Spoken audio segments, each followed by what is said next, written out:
Hermanos, en esta mañana todos sean bienvenidos a la casa del Señor y les digo con el saludo de Cristo Jesús a todos ustedes, Shalom y paz a vosotros, hermanos. Shalom, shalom, shalom. Hoy en esta mañana estamos contentos porque el Señor nos trajo desde una jornada, hermanos, 6 días trabajamos y el séptimo día, ¿a quién le pertenece?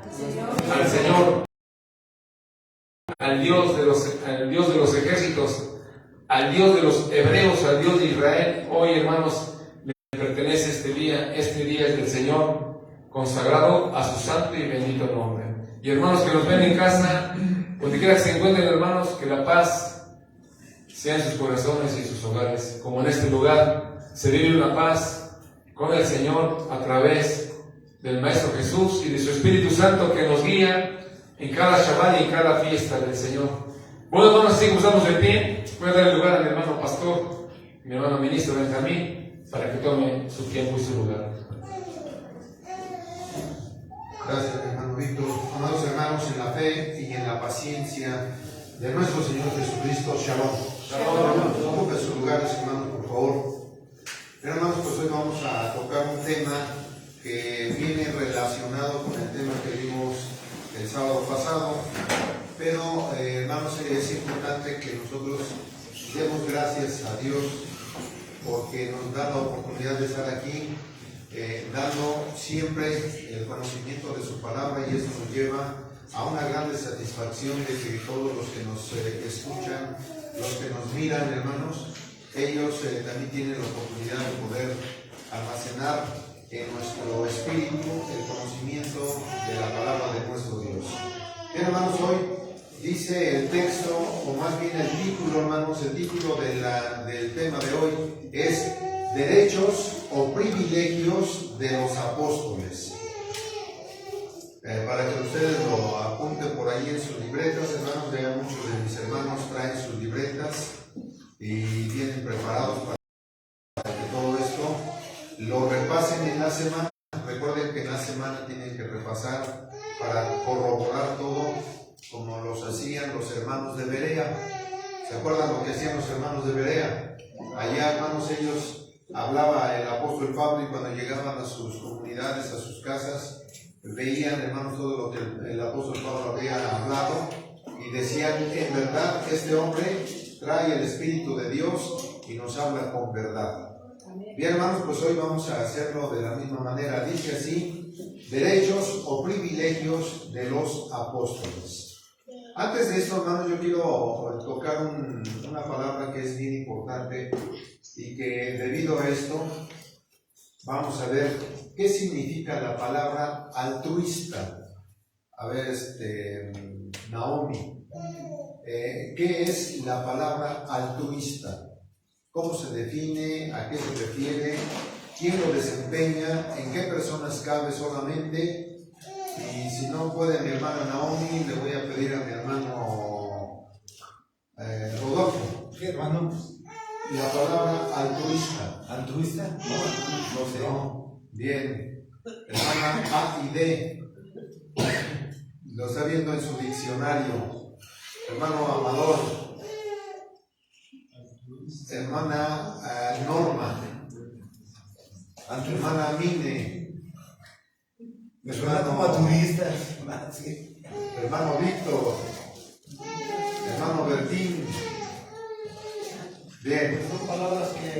Son palabras que se usan muy poco, o que no se escuchan, y que no sabe uno qué significa, ¿verdad? Bien, eso lo estoy recalcando precisamente para que nosotros tengamos el conocimiento de cuando dicen: esta persona es una persona altruista, es una persona que tiene mucho dinero, hermanos, millones y millones de dólares que tiene, hermanos, y que no sabe qué hacer con todo ese dinero, pero que en su corazón nace el deseo de sentirse bien, porque llega un momento en que todos los seres humanos, cuando decimos y llegamos a tener ya unos años adelantados, decimos: bueno, ¿y para qué me va a servir tanto dinero? Entonces ellos piensan, hermanos, que el dinero lo tienen que repartir, y lo dan, normalmente lo dan a instituciones donde, pues, hermanos, se requiere de la atención del cáncer, la atención de niños especiales, de atención, hermanos, de personas que están enfermas, pues hermanos, de enfermedades incurables como es la diabetes, como son personas que llegan a la locura, y son instituciones que se dedican a eso. Entonces estas personas que tienen ese deseo de servir precisamente, dan esa donación a todas esas instituciones, y esas personas no esperan recibir nada a cambio de lo que dan. O sea, lo dan con un corazón abierto, con un deseo de que su dinero pueda producir un beneficio a muchas personas que están necesitadas. A ese tipo de personas se les llaman altruistas, que dan, hermanos, sin esperar recibir nada a cambio de lo que ellos están dando voluntariamente. Bien, hermanos, pues conocemos quién fue aquel hombre, hermanos, que encontró dentro de la ciencia, encontró la pólvora. Y la pólvora, hermanos, pues empezó a servir para destruir. Y entonces este hombre, precisamente, que lleva su nombre de Nobel, ¿sí? Albert Nobel, él, hermanos, tuvo que dar todo su dinero. ¿Para qué, hermanos? Para que aquellos científicos que pudieran tener una información en beneficio de la humanidad pudieran tener, hermanos, ese premio Nobel, que precisamente este hombre, por haber hecho pues, hermanos, haber descubierto la pólvora, lo hizo, pero, hermanos, el hombre lo ha ocupado para destruir. Entonces, hermanos, aquí vemos que esos hombres se han dedicado precisamente a que todo su dinero, todo lo que ellos tienen, puedan darlo en beneficio siempre para la humanidad. Y a estas personas se les llaman altruistas.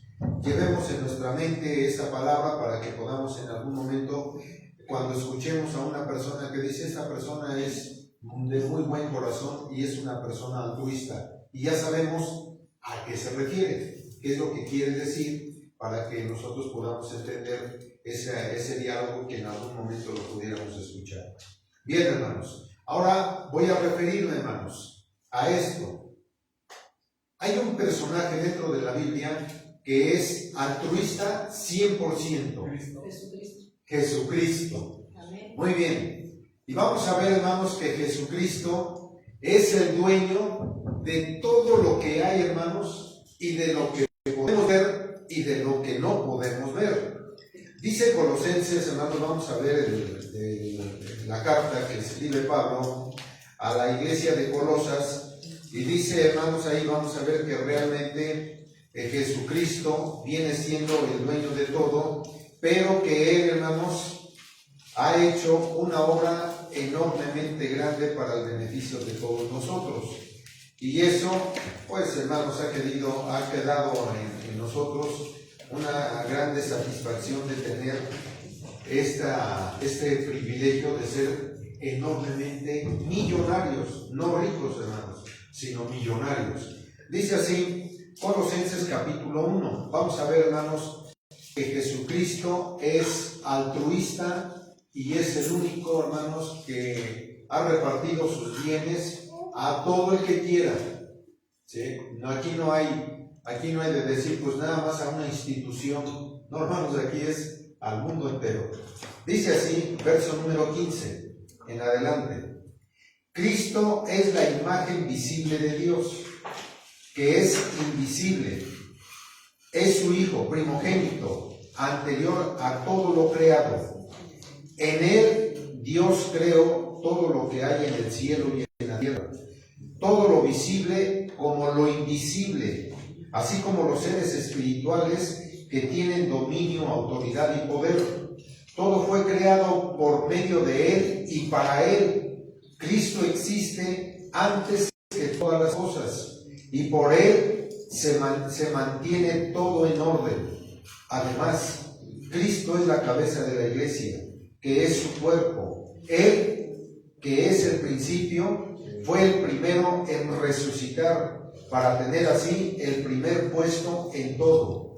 Pues en Cristo quiso recibir todo el poder divino y por medio de él Dios reconcilió a todo el universo, ordenándolo hacia él, tanto lo que está en la tierra como lo que está en el cielo, haciendo la paz mediante la sangre que Cristo derramó en la cruz. Esto, hermanos, es lo que Cristo, hermanos, viene obteniendo directamente ¿de quién? Del Padre. Y hermanos, Él es el dueño de toditito. Y pienso, hermanos, ¿cuántas toneladas de oro habrá en el mundo? Nada más aquí en el mundo, hermanos. Hermanos, incalculable todo lo que pueda haber. Y lo que se ha descubierto y lo que no se ha descubierto. ¿Cuántos diamantes? Hermanos, infinidad. Pues Él es dueño de todo. Y Él, hermanos, ha dado al mundo precisamente todo esto sin haber dicho, hermanos, que Él quería rescatar algo para sí mismo. Hermanos, Él es dueño de todo y lo ha dado. Así es que el único altruista que es en dos partes, tanto en lo material como también en lo espiritual.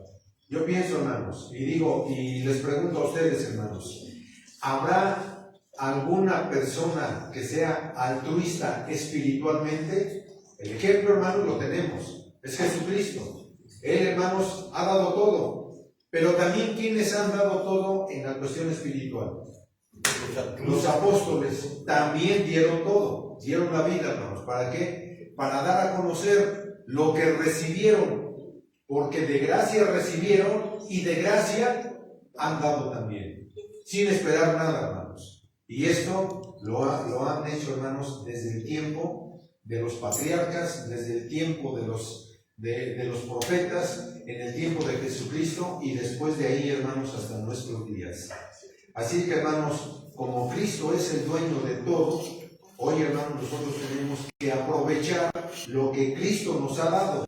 ¿Para qué? Para poder, decía mi hermano Amador hace algunos días atrás, unos sábados atrás, en este lugar, como en todos los lugares donde nos reunimos para estudiar la palabra de Dios, son hospitales. ¿Por qué? Porque todos de alguna manera estamos enfermos. Enfermos, hermanos, del alma, del espíritu.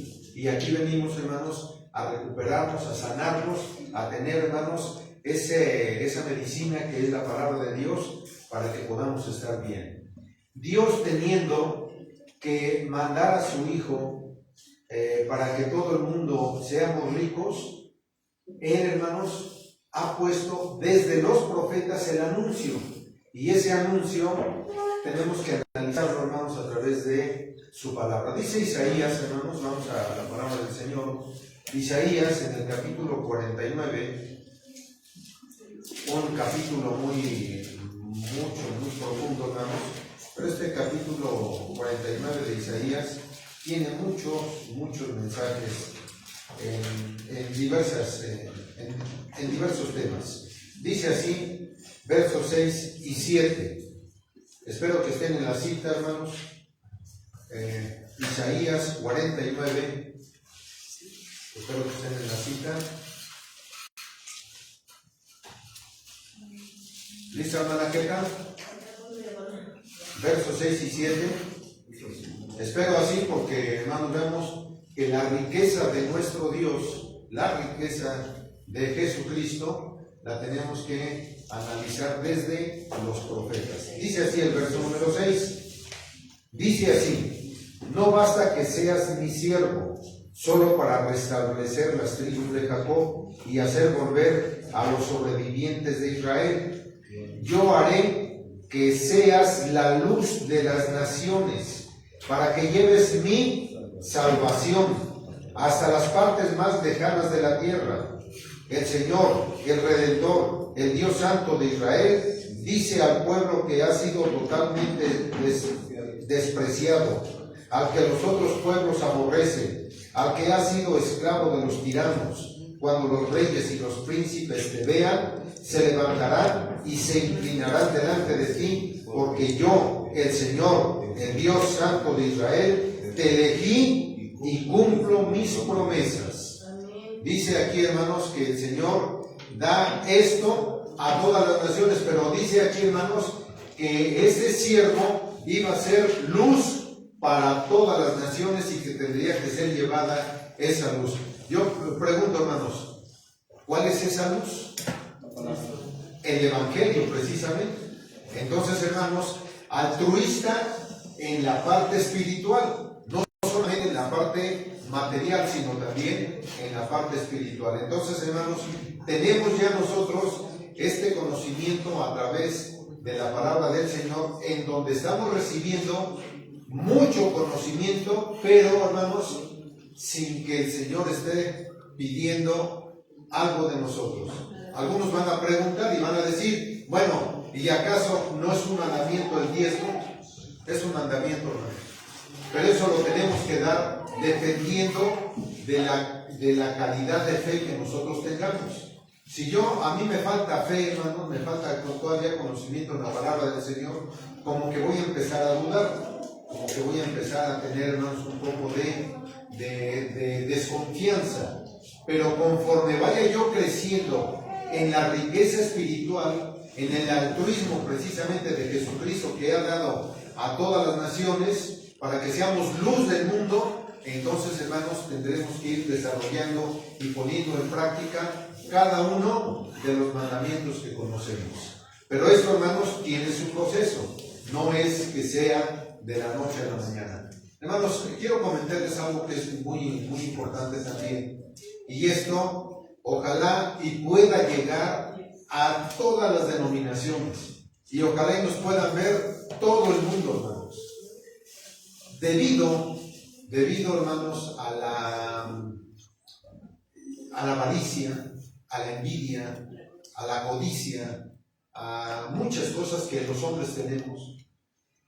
Todos los dirigentes, todos, sin excepción de nadie, hermanos. Porque aquí, hermanos, es algo que nosotros hemos constatado y hemos visto, hermanos.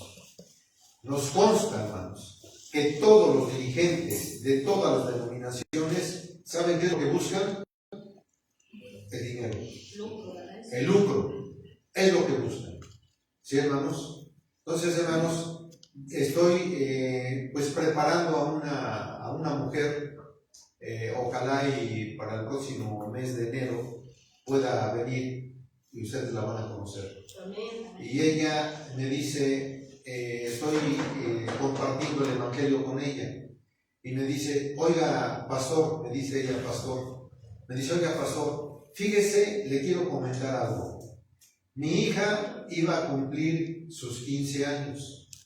Ella pertenece a una denominación, no me ha dicho cómo se llama esa denominación. Dice, pero yo soy muy celosa del diezmo. Yo soy muy celosa del diezmo. Y entonces mi hija iba a cumplir sus 15 años. Y como yo tenía ya para el diezmo, me dice mi hija, mamá, no des el diezmo y cómprame mi vestido. Y le dijo la mamá, discúlpame, mija, pero primero está el diezmo y luego está tu vestido. ¿Para qué se lo dijo? ¿Saben qué hizo la hija, hermanos?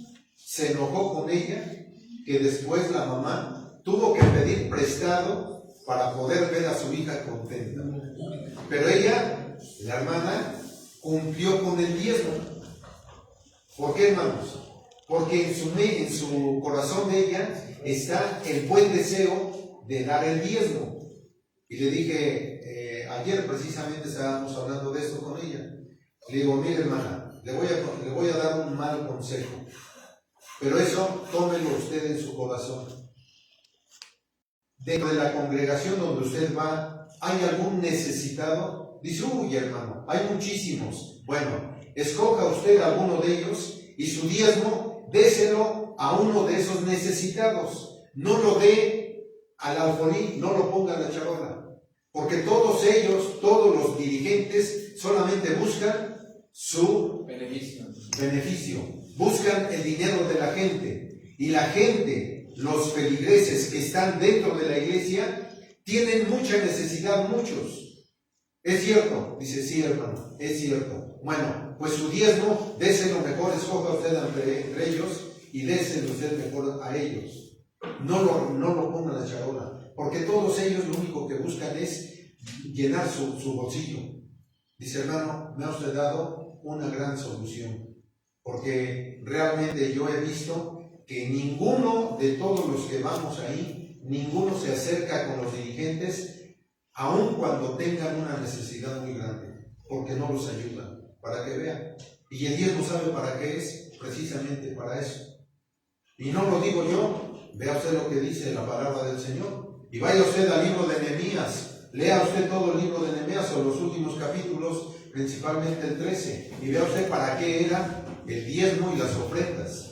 Vea usted para qué era. Muy bien. Entonces, hermanos, hoy queremos nosotros dar a conocer que, hermanos, el ser altruista no quiere decir, hermanos, que le tengamos que ir a una congregación y decir, pues mi diezmo es para que llegue a ese lugar y pueda tener alimento, como dice la palabra del Señor. Pero eso en el pueblo de Israel fue un mandamiento, y ese mandamiento se tiene que llevar a cabo. Nada más que hay que saberlo cómo distribuir, a quién hacerlo. La palabra del Señor es la que nos guía siempre para todo esto.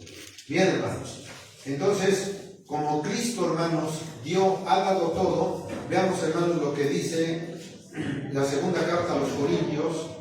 Segunda carta a los Corintios, hermanos, dice así el apóstol Pablo. Esto también, como les digo, hermanos, lo hemos visto ya en la predicación del sábado pasado. Dice así, segunda de Corintios capítulo 8, verso número 9.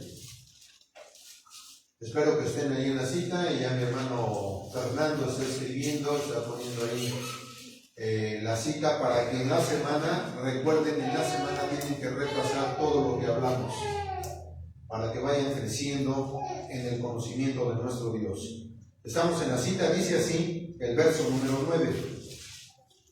Porque ya saben ustedes que nuestro Señor Jesucristo, en su bondad, siendo rico, se hizo pobre, por causa de ustedes, para que por su pobreza ustedes se hicieran ricos.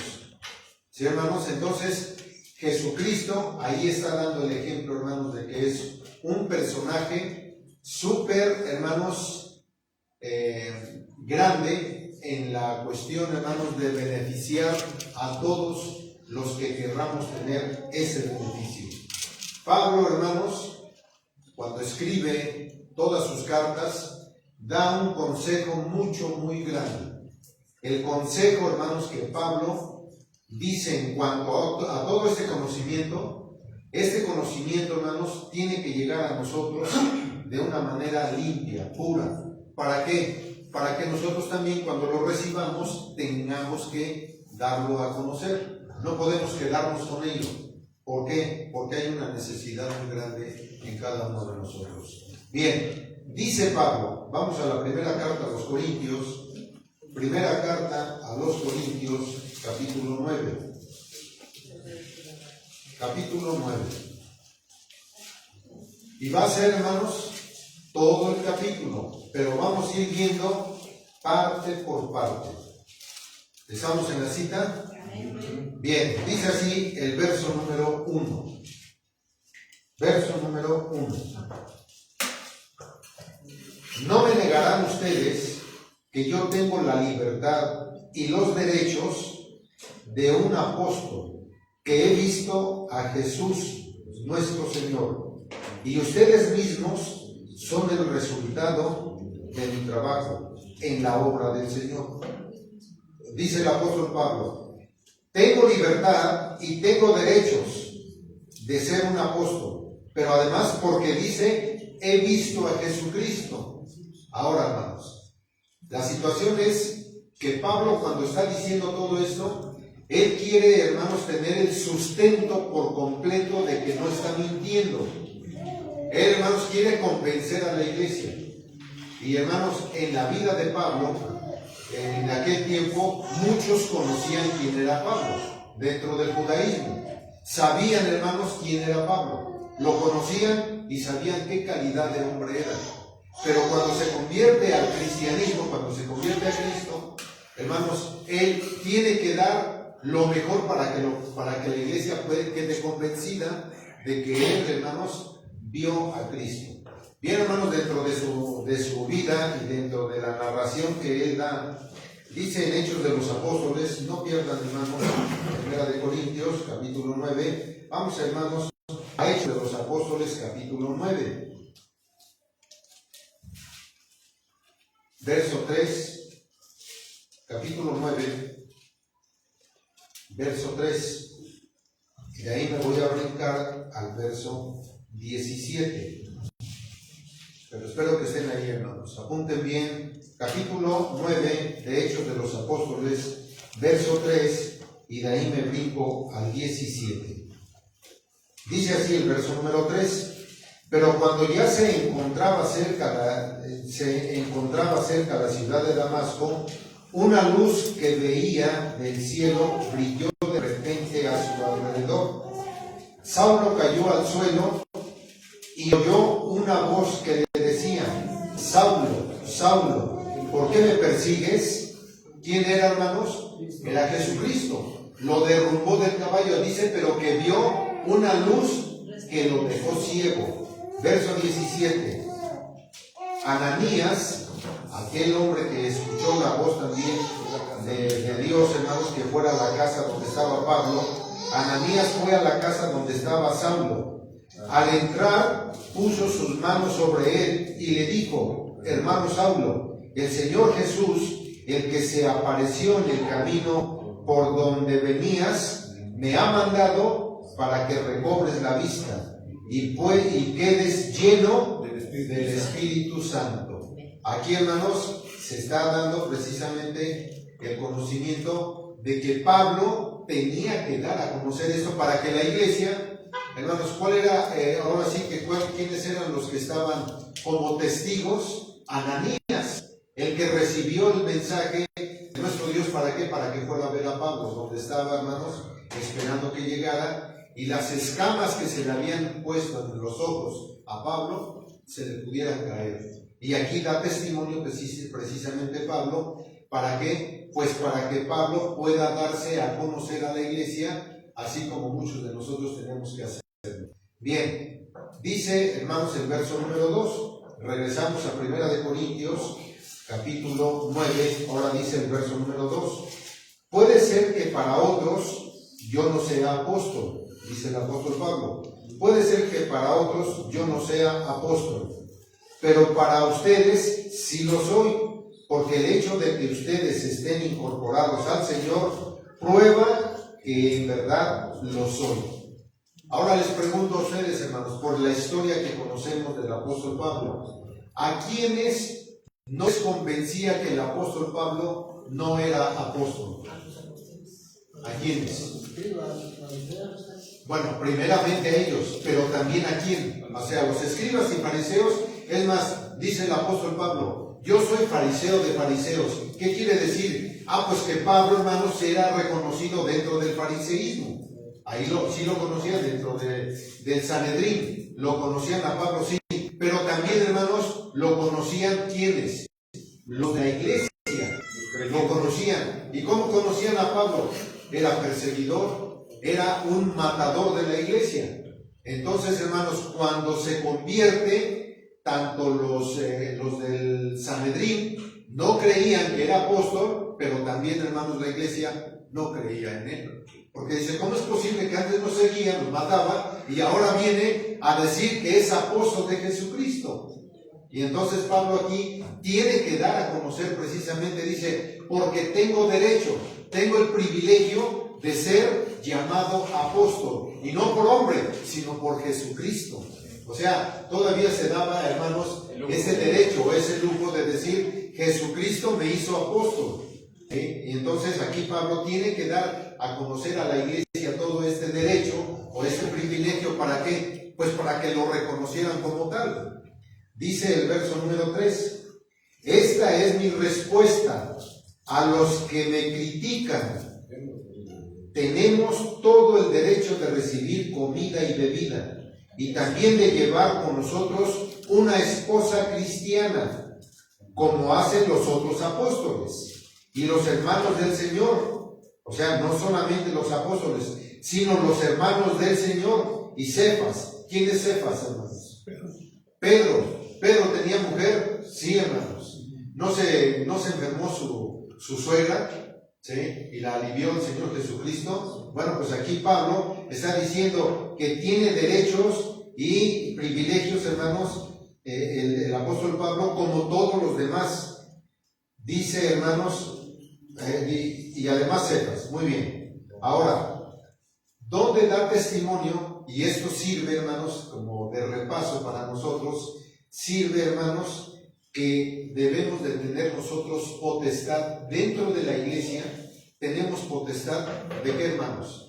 De que nos den de comer. ¿Y saben también de qué, hermanos? De que nos calcen. ¿Y saben también de qué? De que nos vistan. ¿Y saben también de qué, hermanos? De que nos den una hermana cristiana. ¿Sí? Pero para esposa. ¿Sí?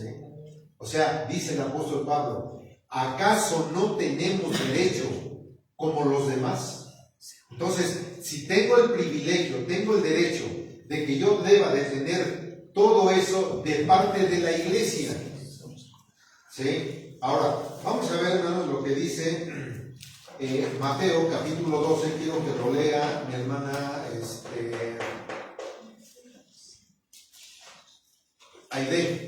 Aide.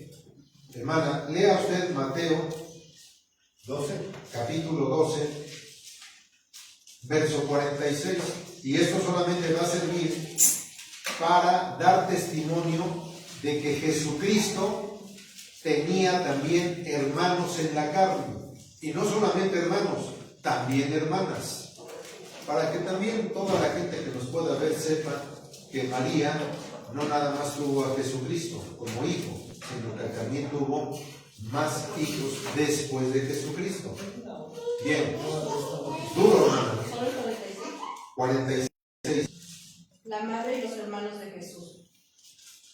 Mientras él aún hablaba a la gente, he aquí su madre y sus hermanos estaban afuera y le querían hablar. Y le dijo uno, he aquí a tu madre y tus hermanos están afuera y te quieren hablar. Hasta ahí nada más. Amén. Entonces aquí está dando, Pablo está dando a conocer de que Jesucristo tenía hermanos. Tenía su madre, pero también tenía sus hermanos. Y dice que lo buscaban a él. Bien, hermanos. Ahora, esa potestad que nosotros tenemos, más bien los apóstoles, pero desde los apóstoles hasta nuestros días, tenemos privilegios y tenemos derechos. Bien, hermanos. Dice, hermanos, la primera carta a Tesalonicenses, primera carta a los Tesalonicenses, capítulo 6, verso número 9.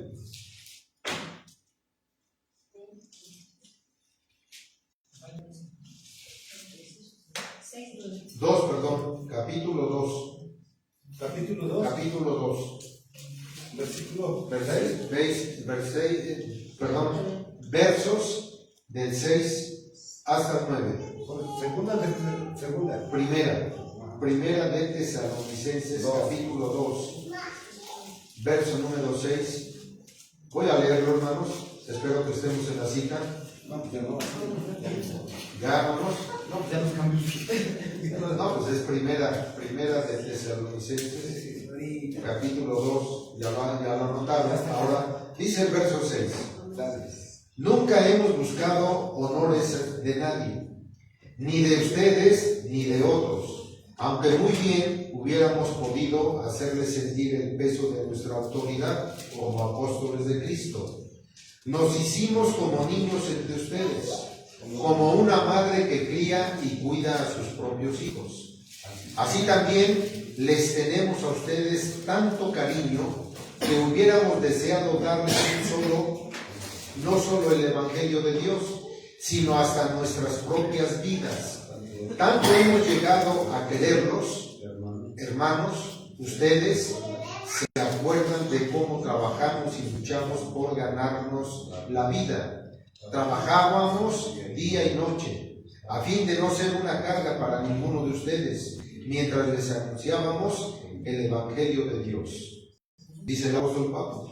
Nosotros teníamos derecho y pudiéramos habernos obligado, pero en nosotros no ha habido ese sentir de que tenemos que llegar con ustedes y obligarlos a que nos mantengan.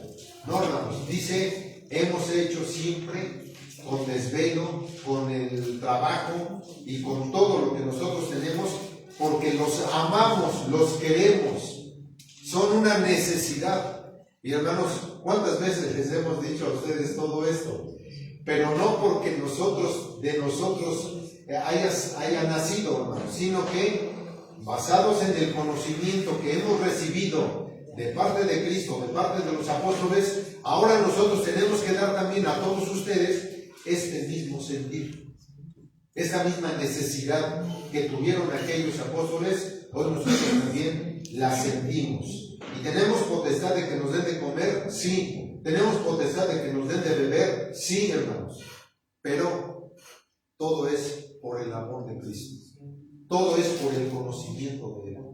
Y esto, hermanos, a nosotros nos llena de mucha alegría en el corazón. Regresamos al capítulo 9 de Primera de Corintios, verso número 6. Dice así: ¿o acaso Bernabé y yo somos los únicos que no tenemos derecho a que la comunidad nos mantenga? ¿Quién sirve como soldado, pagándose sus propios gastos? ¿Quién cultiva un viñedo y no come de sus uvas? ¿Quién cuida a las ovejas y no toma leche que la ordeña? Dice, hermanos, ¿quién de todos estos no tiene derecho a que si tiene un viñedo y cuando ya da el fruto no tiene derecho de comer uvas? ¿Y quién tiene cabras o vacas, hermanos, y no las ordeña para la leche y no se puede tomar un vaso de leche? Y también les damos cuenta. Sí. Y dice, bueno, y si hay hermanos, un terreno grande donde se va a cultivar y el fruto que va a dar, ¿no tengo derecho de comer de eso? Pues, hermanos, entonces aquí a la iglesia, ¿qué se le da, hermanos, a la iglesia? Lo mismo. Se le da pan. ¿Cuál pan? El pan que viene del cielo. Entonces estamos manteniendo de pan del cielo a la iglesia. Por lo tanto, tenemos derecho. ¿Sí? Y si tengo derecho, hermanos, también de tener como esposa a una hermana de la iglesia, pues también, hermanos, tengo derecho. ¿Sí? Pero si usted ya tiene su esposa, ¿no? Ah, no, claro. No, sí. Pero vamos a poner un ejemplo. Yo pregunto, hermanos, mi hermano Angelito no tenía derecho de tener una hermana como esposa. Ahora, mi hermana Lucero no tenía derecho de tener un esposo. También, ¿verdad? Entonces, ahí está el asunto. ¿Se cumple la escritura? Sí se cumple. Y esto, hermanos, es para nosotros una gran alegría. Fíjese lo que digo. Hoy veo una hermana de las que están acá, una hermana acá hablando. Y fíjense, hermanos, en el capítulo 7 de aquí de Primera de Corintios, Pablo precisamente dice eso. Dice, si alguna hermana o algún hermano consiente en separarse, o sea, desligarse, para que esté libre, hágalo. ¿Sí? Dice, y si se quiere casar, cásese con tal que sea en el Señor. ¿Qué quiere decir?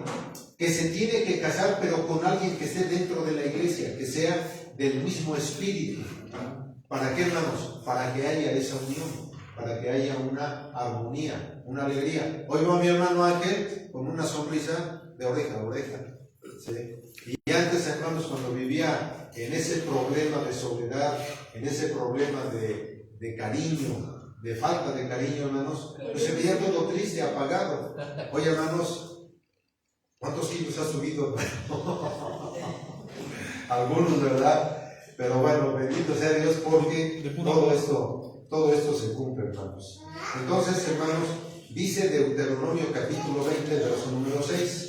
Deuteronomio, léalo, hermano Angelito, por favor. Deuteronomio capítulo 20, verso número 6. Está escrito en el libro de la ley. Y la ley, hermanos, es el mandamiento. Y el mandamiento lo tenemos que cumplir. Y ese mandamiento dice así: ¿Y quién ha plantado viña y no ha disfrutado de ella? Vaya y vuélvase a su casa, no sea que muera en la batalla y alguno otro la disfrute. Amén. Entonces dice, ¿quién teniendo una viña no disfruta de la viña, hermanos? Dice, no sea que vaya a la guerra, lo maten y entonces venga y otro disfrute de ese viñedo. Verso número 9, capítulo 9 de Primera de Corintios, donde estamos. Dice así el verso número 9. Perdón, el 8. Y no vayan a creer que esta es solo una opinión humana, porque la ley de Moisés también lo dice. Pues está escrito en el libro de la ley, no pongas bozal al buey que trilla. Y esto no significa que Dios se preocupe por los bueyes, sino que se preocupa por nosotros, porque la ley se escribió por causa nuestra, pues tanto el que ara la tierra como el que trilla el grano deben hacerlo con esperanza de recibir su parte de la cosecha. Entonces el apóstol Pablo dice, ya está, hermanos, dentro del conocimiento de Dios, ya se les dio a esta parcela que hoy tenemos acá, y esta parcela, hermanos, son todos ustedes. ¿Sí? Pues algo tenemos que cosechar de todo esto, hermano Bertín. Sí, viendo estos textos que la verdad, antes de no conocerlos, yo iba con mi padre al campo y cuando criábamos la haba, no le ponía bozal a sus burros. Y cuando ya empezaba a criar todo, los dejaba que comieran o sea, Ahí está. y yo decía que los espanta, que no se comen. Así es. Ahí está escrito. O sea, dice que no se le puede poner bozal. ¿Qué es bozal, hermanos? Se les pone en la trompa un protector para que no hagan el hocico, ¿sí? Para que no lo hagan y puedan comer. Entonces, hermanos, dice, no le pongas el bozal, porque tiene derecho, está trillando o está haciendo la labor del campo, tiene derecho también de la cosecha. Así es que, hermanos, nosotros tenemos derecho de todos ustedes y privilegios también. Así es que pongan mucha atención de lo que está diciendo el apóstol Pablo, porque esto, hermanos, nos va a servir a todos de mucho y ustedes lo van a ver. Dice así el verso número 11. Así que si nosotros hemos sembrado en ustedes una semilla espiritual, aquí viene, hermanos, el altruismo espiritual, no es mucho pedir que cosechemos de ustedes algo de lo material. Si otros tienen este derecho sobre ustedes, con mayor razón, nosotros lo tenemos. Y esto, hermanos, dice precisamente que no podemos poner bozal al buey que trilla, hermanos. Deuteronomio capítulo 25, verso número 4 lo dice, ¿sí? Si ustedes lo quieren ver, a ver, hermano Miguel, ¿tiene usted ahí su Biblia, sí? Vea usted lo que dice Deuteronomio 25, 4. Apoyado precisamente el apóstol Pablo en todo esto, él estaba dando testimonio de lo que él conocía de la ley para poderle decir a la iglesia que él como apóstol tenía derecho de la iglesia. Y eso, hermanos, lo tenían que decir abiertamente. Deuteronomio, capítulo 25, verso 4. Fuerte, hermano. No pondrás bozal al buey cuando trilla cuando esté trillando los el grano. hermanos habitaren juntos, miren a alguno de ellos y no tuvieran hijo, la mujer del muerto no se sacará. Hasta ahí nada más. Dice, no pondrás bozal al buey que trilla. Entonces, esto está escrito en la ley. Pablo, cuando le estaba diciendo a la iglesia, tenía que tener sustento para decirlo, y se basa en la ley. Por eso, hermanos, da esos textos. Muy bien. Dice el verso número 11, 12. Bueno, pero hermanos, si sembramos lo espiritual, tenemos también el privilegio de sembrar lo material, que ya lo habíamos dicho. Veamos, hermanos, en la semana pasada habíamos hablado sobre la colecta. ¿Se acuerdan de la colecta que había hecho Pablo para llevar a Jerusalén esa colecta? ¿De parte de quién? De todas las localidades que estaban en Asia, en Grecia, todas esas localidades hicieron la colecta. ¿Para qué? Juntó un buen dinero, una buena cantidad, hermanos, y el que empezó todo esto fue Tito. Tito fue el que empezó, hermanos, toda esta colecta.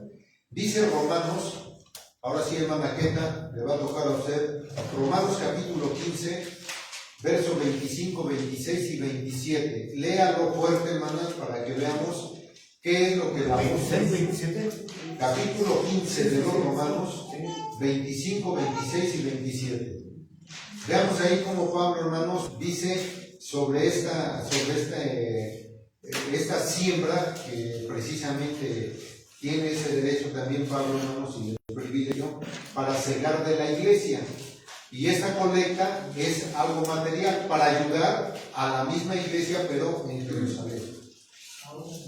Amén. La palabra de Dios dice: mas ahora voy a Jerusalén para ministrar a los santos, porque Macedonia y Acaya tuvieron a bien hacer una fortuna para los pobres que hay entre los santos que están en Jerusalén, pues les pareció bueno y son deudores a ellos, porque si los gentiles han sido hechos partícipes de sus bienes espirituales, deben también ellos ministrar de los materiales. Amén. Vean, hermanos, cómo dice: han tenido el privilegio de haber recibido la parte espiritual, pues ahora también tienen, hermanos, la obligación de dar también parte de lo material. ¿Para qué? Para que la iglesia que tiene necesidad, y que era en Jerusalén, hermanos, tenían que llevar esa ayuda.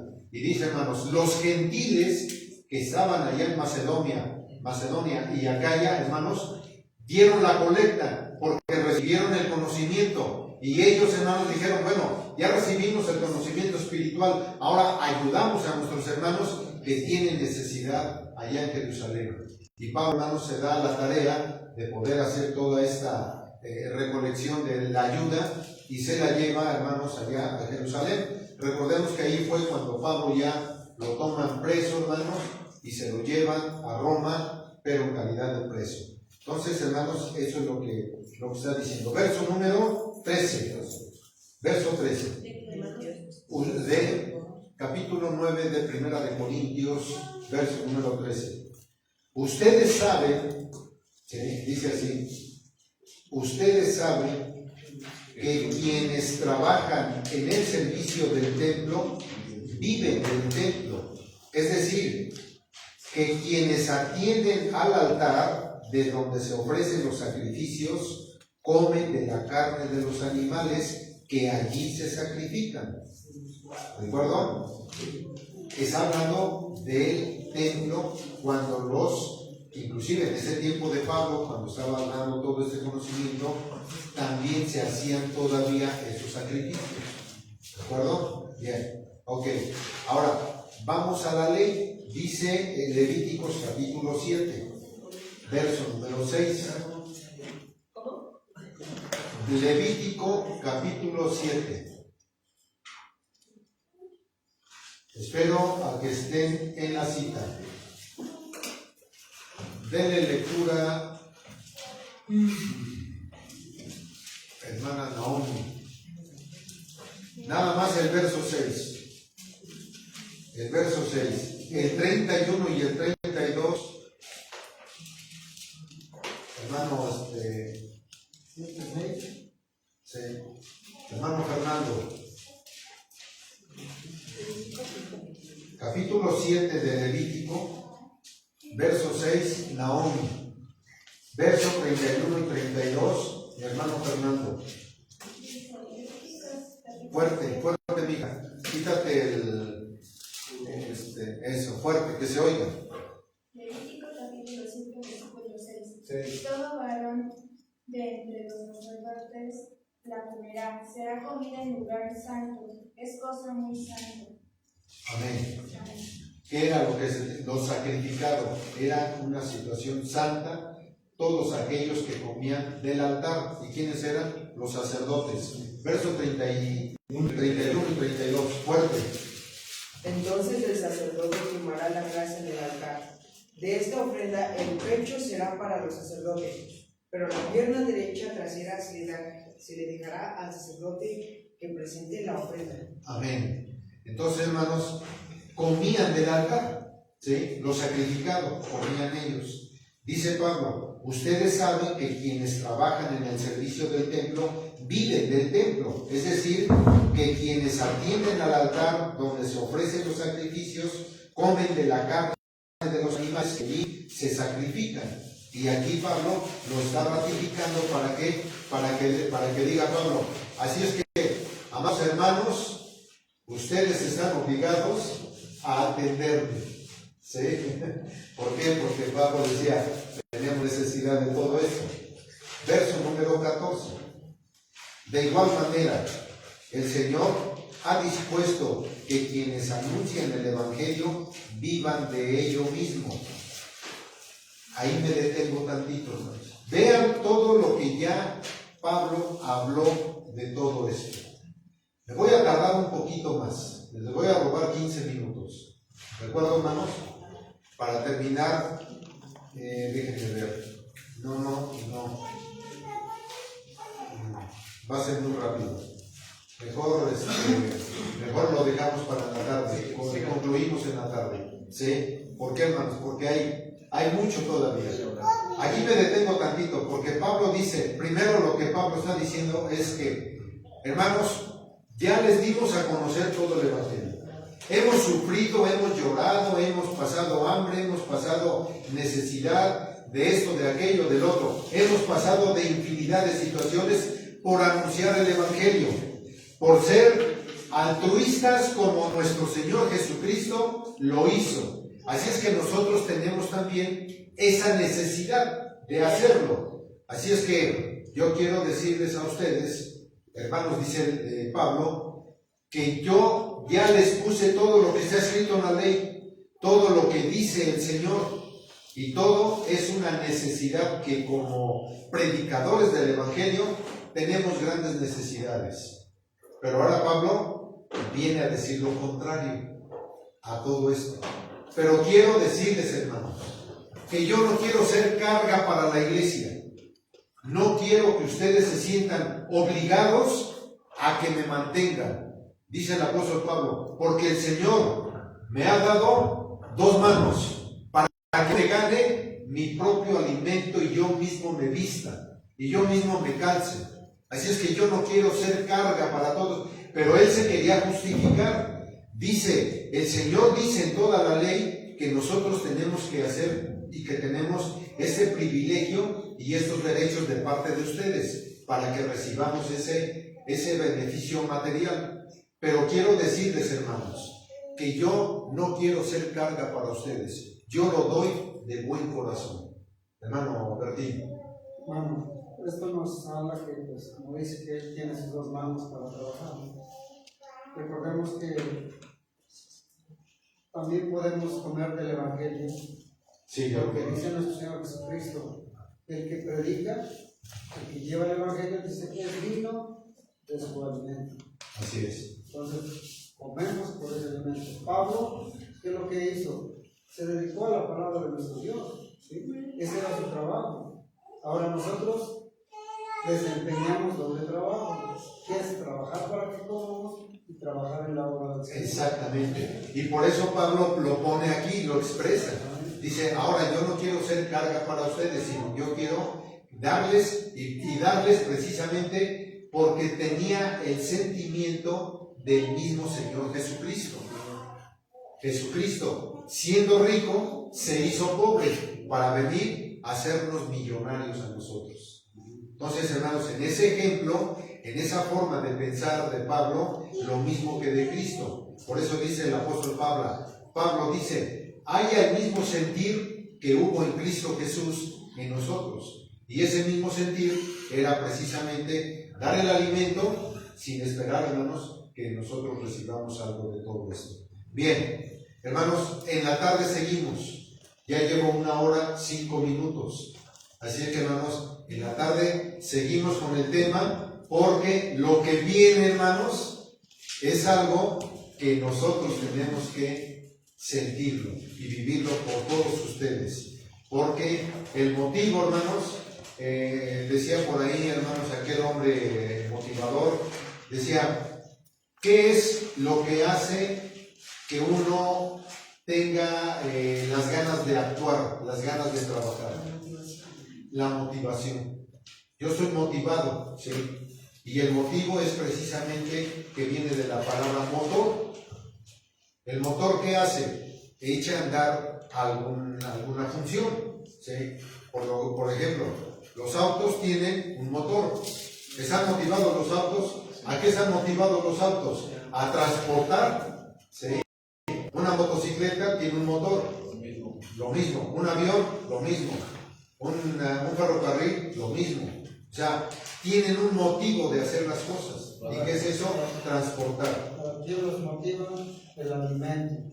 Exactamente. A nosotros lo mismo. ¿Qué es lo que nos motiva a nosotros, hermana Aide? Dentro del Evangelio es la fe, hermano. Es la fe, ¿sí? Porque por la fe se pueden hacer infinidad de cosas, ¿sí? Sin la fe estamos muertos. Sin fe, hermanos, no podemos hacer nada. ¿Qué nos motiva a estar aquí sábado con sábado y fiesta tras fiesta? La obra. La corona de la vida, ¿sí?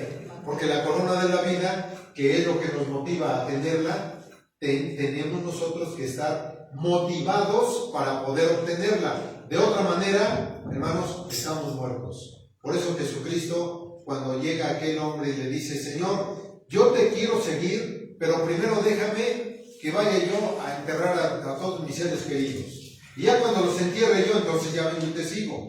Le dijo el Señor, deja que los muertos entierren a sus muertos. Y tú estás motivado, como te veo que estás motivado. Ven y sígueme.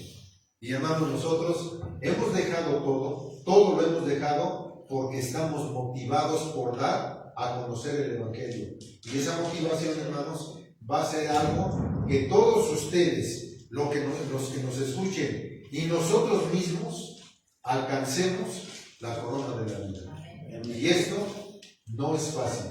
Esto, hermanos, se lleva tiempo, se lleva, hermanos, desvelos, como lo acabamos de leer, ¿sí? Se llevan lágrimas, se llevan, hermanos, bofetadas, se llevan críticas, se llevan, hermanos, de todo. Pero, ¿saben quién no nos puede quitar la motivación?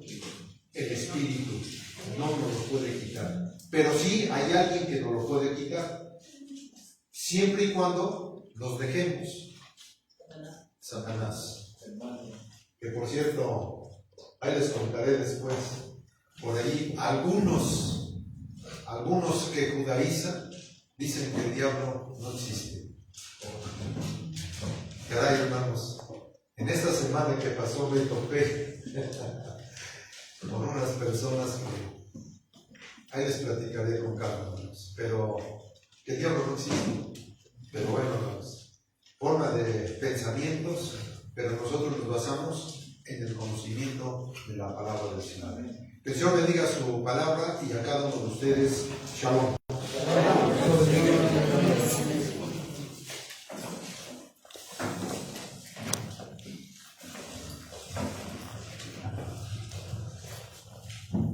Bueno, hermanos, pero nosotros somos administradores